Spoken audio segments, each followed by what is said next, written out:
Valentina Mesarić, vlasnica sam obrta Valabur u Kotvorine, koji je smješten duboko u selu 20 km udaljenom od Karlovca. Ukratko ću malo o samom konceptu obrta, a onda malo više o samom projektu, natječaju i onom što bi htjela postići ovim projektom. Valabur u Kotvorine su mali, mladi obiteljski obrt, nastao tek prije godinu dana i bavimo se ručnom izradom ukrasnih stvari i suvenira. U druženju sa starim iznošenim stvarima prepoznajemo njihov potencijal i pretvaramo ih, popravljamo i prepravljamo u nove uporabne predmete.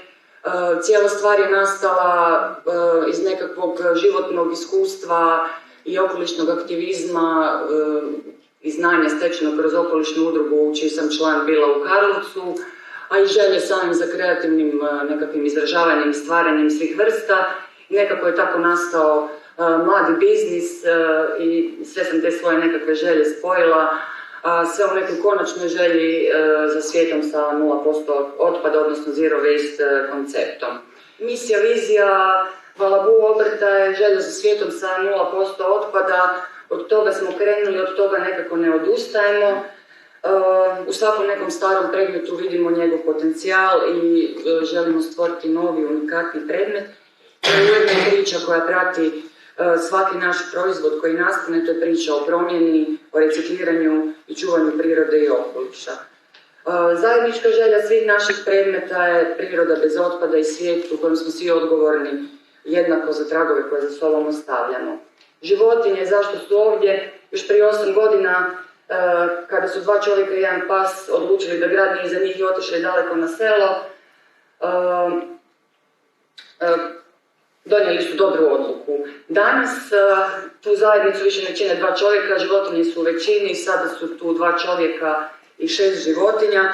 Zašto životinje? One su nam inspiracija, nekako nam donose mir i sklad, pune nas ljubavlju i pozitivom i svaka od njih je dobila svoju kolekciju u Valabur u Kotvorinama. Što se tiče samih sirovina, kao nekako dugogodišnje zaštitare okoliša, užasno nas boli činjenica da stvaramo ogromne količine otpada i vjerujemo da svatko ima od nas mogućnost da to promijeni, da smanji količinu otpada koju stvara i manje da opteretimo okoliš.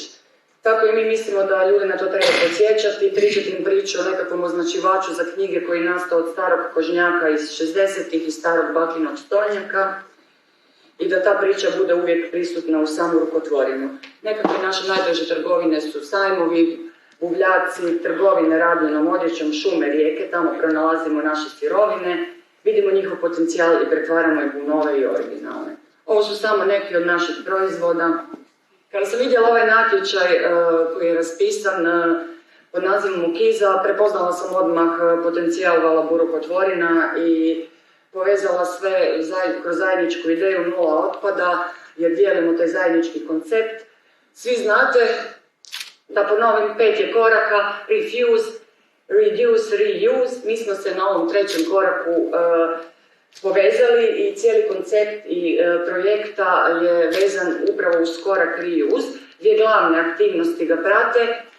Prva je osmišljavanje, izvedba i prezentacija unikatnog opatijskog seta, unikatnih opatijskih suvenira. A drugi dio je organizacija, znači poticanje zajednice, osnaživanje zajednice kroz organizaciju sajma rabljenih stvari. To su 2 glavne aktivnosti koje se provode kroz ova 4 koraka. Prvo je odabir elemenata iz prirodne i kulturne baštine opatijskog kraja, koji će biti korišten kao likovna podloga suvenira. Zatim je tu odabir tipa suvenira, znači da li će to biti naušnice, podložak za čaše, označivač za knjige ili bilo što drugo, i sve je to u dogovoru s organizatorima natječaja. Zatim slijedi izvedba te 3 vrste suvenira, temeljena na konceptu nula otpada, prilikom čega treba uzeti u obzir da se kao sirovine koriste rabljene stvari, te da se konačni set suvenira treba prilagoditi toj činjenici.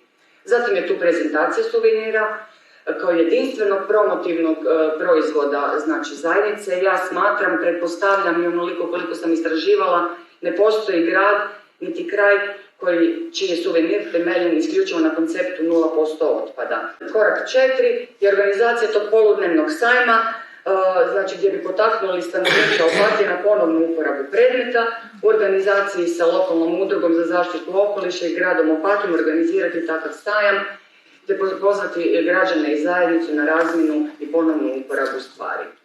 Ovo su neki prijedlozi suvenira koje sam bila slala. I ovo su konačni ciljevi, unikatni opatijski suvenir, stare stvari na ruku, smanjenje količine otpada i zajedništvo i suradnje.